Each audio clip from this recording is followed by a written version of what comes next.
In this video, we're going to talk about stretching and compressing horizontally. Okay, so when we were stretching and compressing vertically, we had a constant that was outside of f, so it would be 2f of x. Now when we're doing horizontally, it's inside the parentheses.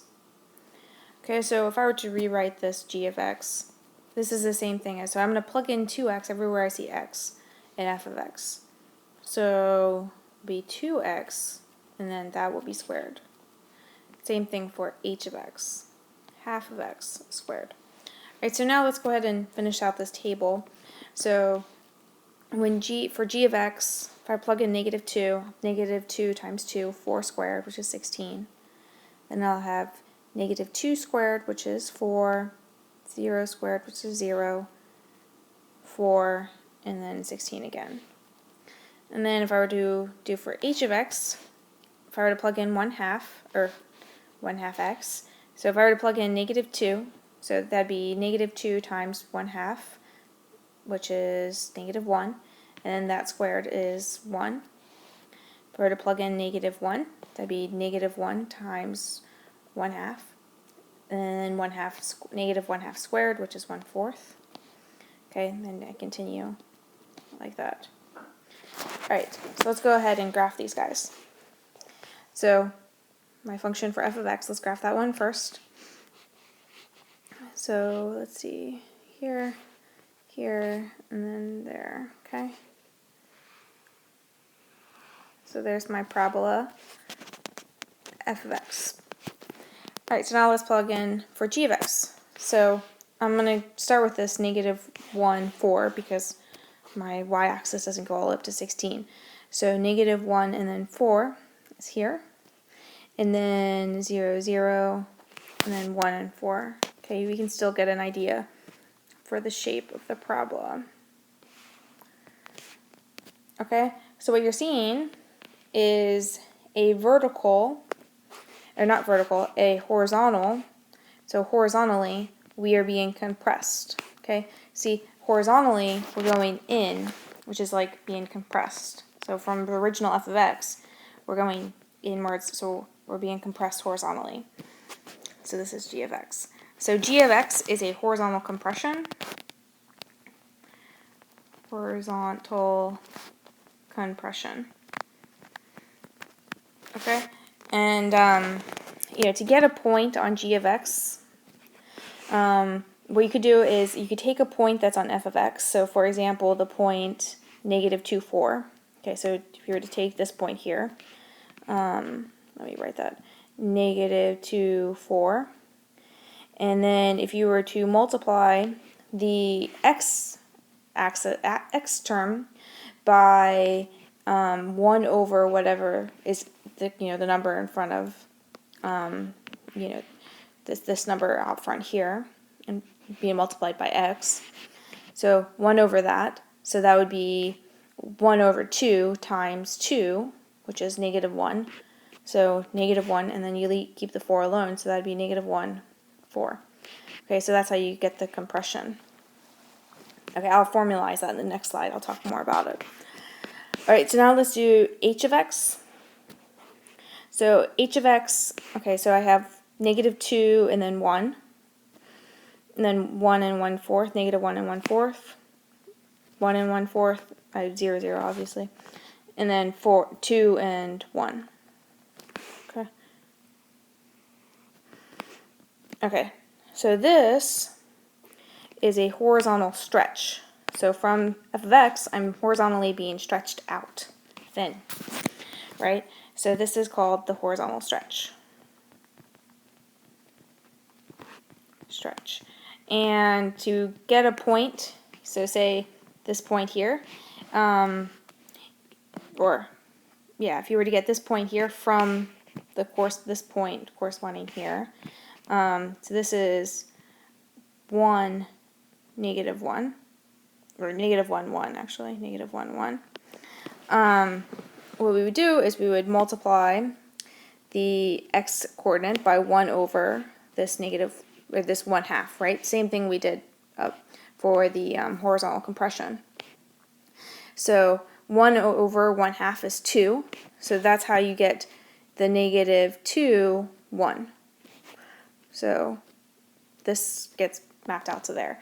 So like I said, in the next slide, I'll state that rule formally. But horizontal stretch, when you have a fraction being multiplied by x.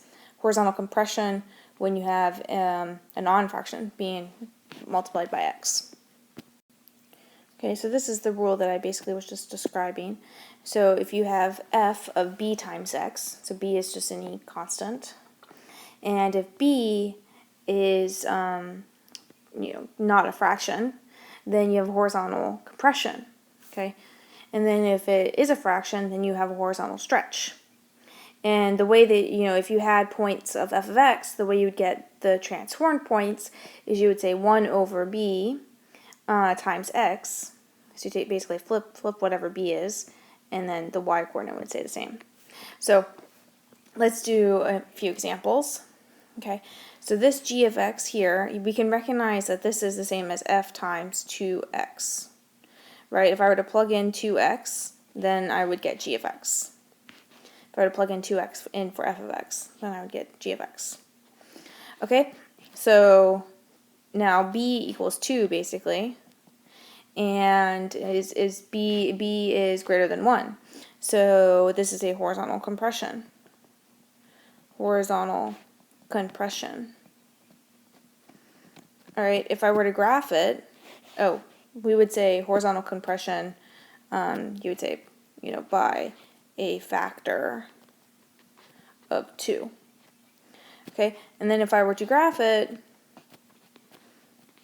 this is f of x, and here's a point 1, 1 that we know, 1, 1. And so if I were to graph, this g of x, then I would need to do 1 over b.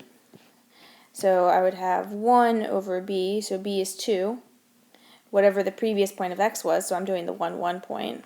Okay, so that's the same thing as 1/2, 1. So there's a point 1/2, 1 here. Right, and then I see that indeed I have horizontally I've compressed. Okay, now let's do one more example. Okay, so for this one, we have, this is basically the same thing as negative f of 1/2 x. Okay, so there's two transformations that are happening here. We have the horizontal stretch, because b now is 1/2, okay, which is less than 1. So we have the horizontal stretch. But we also have a horizontal stretch by factor of 1/2. But then we also have a flip. We have a vertical flip, because remember, if you have negative f of x, then that is not a vertical flip, but I meant to say a flip over the x-axis. Okay, so we have a flip over the x-axis. Okay, so now if I were to draw this, this is what f of x looks like, absolute value looks like. Okay, if I were to take one point, well, this one also has the point 1, 1. Okay, because if you were to plug in 1 for x, you get 1 for y, for f of x. So this is f of x. So if I were to try to find the corresponding point g, then I would have to do basically, so I have b equals 1/2. So if I were to do this up here, so I would have 1 over 1/2 is the same thing as 2, right? 1 over 1/2. If you were to flip 1/2, you get 2. So 2 times 1, which is 2, and then you keep 1. So if I were to transform 1, 1 here, then I get 2, 1. So x equals 2, so that'd be here maybe, and y would still equal 1. So this would be what g of x would look like. And we see that that is a horizontal stretch, like we're being stretched out from horizontally. Okay, but well, that's not what the graph g of x looks like, because I still need to flip it. So it would look like this, where